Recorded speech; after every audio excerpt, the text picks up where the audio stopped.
Good morning, everyone, or good afternoon or good evening, depending on where you are. I'm Deborah Weinswig, CEO and founder of Coresight Research, and very honored to be here today with Sam Abushami of Adept Mind.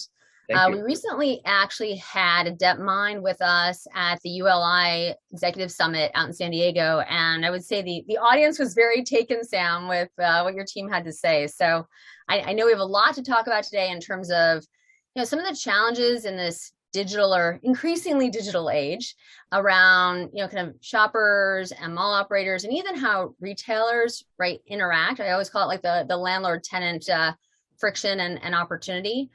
And we'll talk about some of the technology solutions available and how these can really have an impact. So thanks for joining us. Thanks for having me. It's a pleasure. Absolutely. So as you look back since let's call it early 2000, right? We've seen I think that people have been surprised. I know that I would say it was like early 21. There's a lot of conversation around investing in retail tech. And I was like, wow, in stores. And I'm like, you would have thought with everything that had been said that we would have been like doing everything on e-commerce. But I think that retailers kind of inherently knew that the consumers wanted to come back in store. What have you seen? So what we've seen is a drop in occupancy rates really all over the world, from North America to Southeast Asia. There's a certain competition between shopping centers that attract more tenants and shoppers. And at Adept Mind, we believe that we're offering a distinct and attractive value-add service to mall providers, shoppers, and tenants alike. Services like product discovery, one-cart checkout, product reservations, and buy online, pick up in store can help mall owners position themselves for success in this digital age. Yeah, I think it's really interesting because, we've looked at this idea of like the mall as a platform. And so the idea that, I live in an apartment, I pay rent, and for that rent, I expect to get certain services. Of course. And I think, as we start to think about the landlord and the tenant, the tenant is paying rent and the landlord should be providing services. And so I do feel, and what you're kind of talking about is this, almost upgrading, where retailers are saying kind of where the A minus, maybe B plus. And what we're starting to see is, occupancy rates are certainly dropping in the, kind of, let's just say lower letter malls, further away from the beginning of the alphabet. And those at the beginning of the alphabet are really seeing occupancy rates, I think in some ways that they haven't seen in quite some time. How do you kind of put all that together? Because there are a lot of competing concepts. Yeah, each marketplace has its own unique requirements, products, and audience. So we tailor each shopping center experience for the market that it serves. Generally, what we're seeing today is that customers want instant gratification, and Amazon's really disrupted the economics of retail.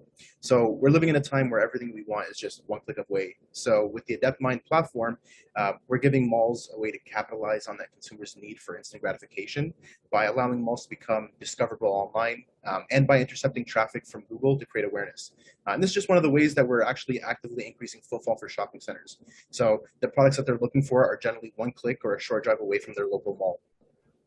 But what we also see that I think is very important is that you see a lower rate of return, when something is, first of all, certainly if the consumer has done their research online and then transacted offline, let's say, and going back to some of the kind of Amazonian issues, is that we see very high return rates. So also, I think I really, this is something I spent a lot of my time on and real areas of focus, because if by the consumer physically going to the mall, they can think about, that they're actually having a positive impact on the environment, which is what happens, when you buy things that you love and you use them more and you take better care of them and you return less. And so how do you think that, mall operators and owners can work with their tenants to better understand that? Sorry, one more time. Yep. So if you think about the fact that, when you physically go to a mall, and you sometimes you've started that inspiration journey online and you're transacting offline, but you're there to kind of like look, touch, taste, feel the product, Is it the red you thought it was? Is it the fabric that you considered it to be? Because then when you buy it, you're like, wow, this is exactly what I wanted. Whereas, when you're online only, yeah, it can be challenging. I mean, think about things that you've purchased. I have to say, you're like, this is what this, because, if you think about it, from an Amazon perspective, you have maybe one or two PDPs.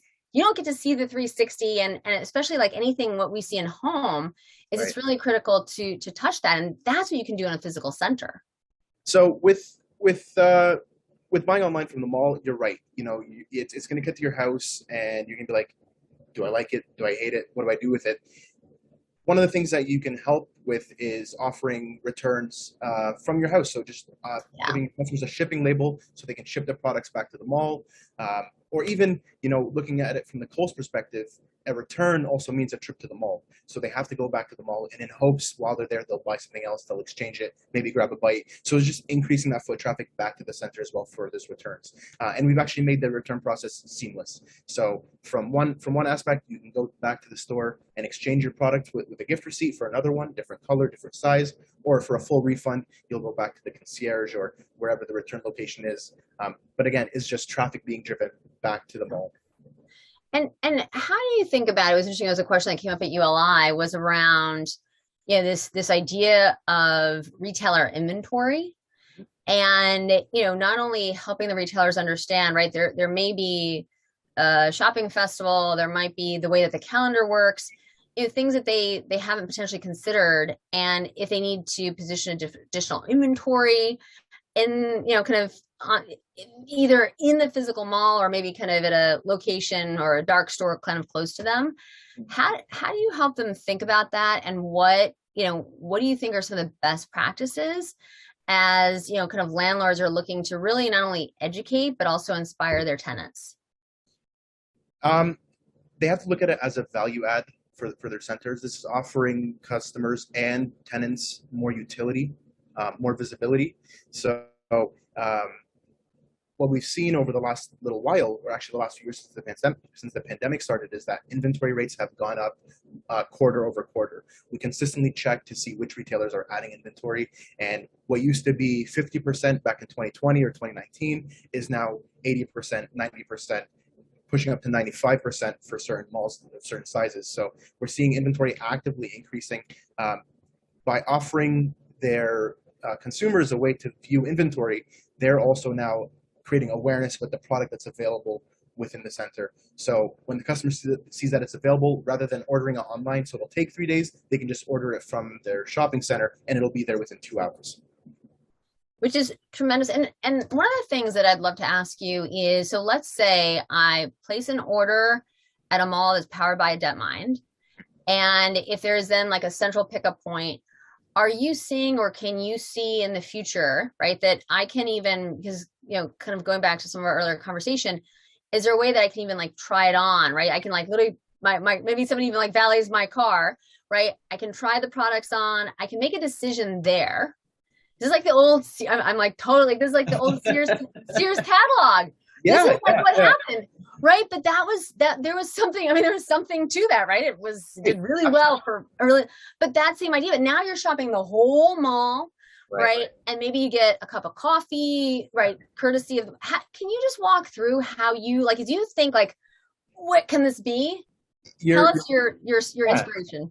You're starting to kind of see the process of where we're going. So now shoppers want to go back to the center. So we're sitting and talking to ourselves, how do we really take this product discovery platform and take it to the next level? Because now you can see if it's available, but what if you have the ability to reserve products, so you can just in stores, so you can go try them on yourself. You can they're set aside, so you're going to go to the mall, go to that store, you try on the products, and you just buy them on the spot, but that they're waiting for you. So it's also an incentive to then go to that mall as well and make sure to try on those pieces. These are the different ways that we're now exploring with our product discovery, and hopefully within later this year or early next year, we'll see some of those being implemented with some of our partners. I'm going to ask you a tough question. I'm just going to tee it up, so you can definitely beg off or answer a different question. But as we're seeing, right, going back to this idea of sustainability and circularity, and just this increased interest by the consumer and previously loved merchandise. Mm-hmm. And the idea, right, what made me think of it is you're talking about, right, kind of having that item reserved, because with previously loved, there's only one of them, right? And so to me, that's a lot of the, like, this kind of FOMO, right, that I think has really driven the industry. Are you seeing today, and if not, could you see in the future, this idea that there is more kind of previously loved merchandise in the malls, because that also generates a trip, because that's a whole different kind of discovery. And what we're seeing with some retailers, right, is that they're starting to kind of, if you will, almost recoup some of their previously loved merchandise and sell it on their own website, because that may be, right, some consumers can, they can afford the previously loved, maybe they can't afford the brand new, but you're now building your pipeline of customers. Yeah, one of the things that we're helping with is that our platform is being used to attract new tenants is by helping with pop-up shops. So when a pop-up shop is looking to expand into a new market, they can add their products on the AdeptMind marketplace platform via digital pop-up to test and experiment how customers are going to engage with their products. So this is a great way for them to get their products and customers to both a digital and physical front. What we've seen with some of our other partners as well is empty space is now being used for local marketplace, so for small sellers, and they're generally all using newer POS systems. So we're able to integrate with those POS systems and able to sell and support those local mom and pop shops as well. What we found is that by supporting local mom and pop shops and local shoppings and giving them visibility, you're more likely to win the business of that small mom and pop shop than your counterpart, because you're offering visibility on two fronts, the physical and the digital. That's really interesting. I have two more questions for you, both of which are equally as challenging. So how does the metaverse impact all of this, right? So if I, are you seeing any kind of, or has AdeptMind thought about any like VR activations in physical malls so that, consumers come in, right? They can, catch logos of retailers, whatever it might be. But these are things, right, our phones can all do today. It's just somebody has to kind of dream it and activate it. So maybe from an AdeptMind perspective, where are you now? What do you think about? And then this could just be a Sam kind of like perspective too, but it's all you. So the conversation of the metaverse is actively happening at AdeptMind. What does that look like? How do we prepare ourselves? What are some of the things we can do to leverage our technology to assist with malls entering the metaverse? Digital malls, VR malls, augmented reality, trying on clothes at home via AR. These are things that we're just actively talking about later on, and just to see what that might look like if we need to explore it once we get there. For the time being, our core focus, of course, is creating a digital platform for shopping centers, and as that digital landscape changes, we want to be able to change with that as well. Very cool. No, that's a great answer. And then lastly, as a consumer, right? If I'm shopping from let's say five different locations in a mall, is there a way, either from a loyalty perspective or payments, how does AdeptMind think about bringing this kind of all together so that the consumer want to aggregate more of my spend into this mall? Yeah. And is there information, insights, intelligence that can be passed back to either the retailer or the landlord? Yeah, I think what's happening today is that mall operators are beginning to shift their focus from single channel to single channel like in-store or online into channel, customer, and experience. It's what we're calling commitment marketing. So this is kind of a strategy that helps malls create commitments that increase the intensity of their customer relationships. So these commitments can be whether operational or altruistic. For example, tying in loyalty with their online platform to give customers special privileges like free delivery or a certain percentage off, or even just a more personalized experience, or something as simple as free yoga classes that they can register online for. So generally all sorts of these perks that are given to a loyal customer, and to be able to tie in this whole holistic experience from the in-store experience to the online experience. Now, this is great. So Sam, I want to thank you again for your time today. And just to wrap things up, I mean, we covered a lot of ground in a very short period of time, probably because we both talk so fast. But right, we talked about pop-up stores, payments, metaverse. I thought that the local sellers, that was a very interesting, these artisans and whatnot, commitment marketing. And then I really feel, right, we actually today kind of maybe bridged a lot of things, and really kind of this idea around like the mall as a sustainability platform. I think, Sam, we did it here first together. So high five. But this is great. Thank you so much. And look forward to seeing you up in Canada soon. Thank you. Looking forward. Let me know when you make your way to Toronto. We'll catch up. Thank you. Take care. Bye-bye. Awesome. Thanks.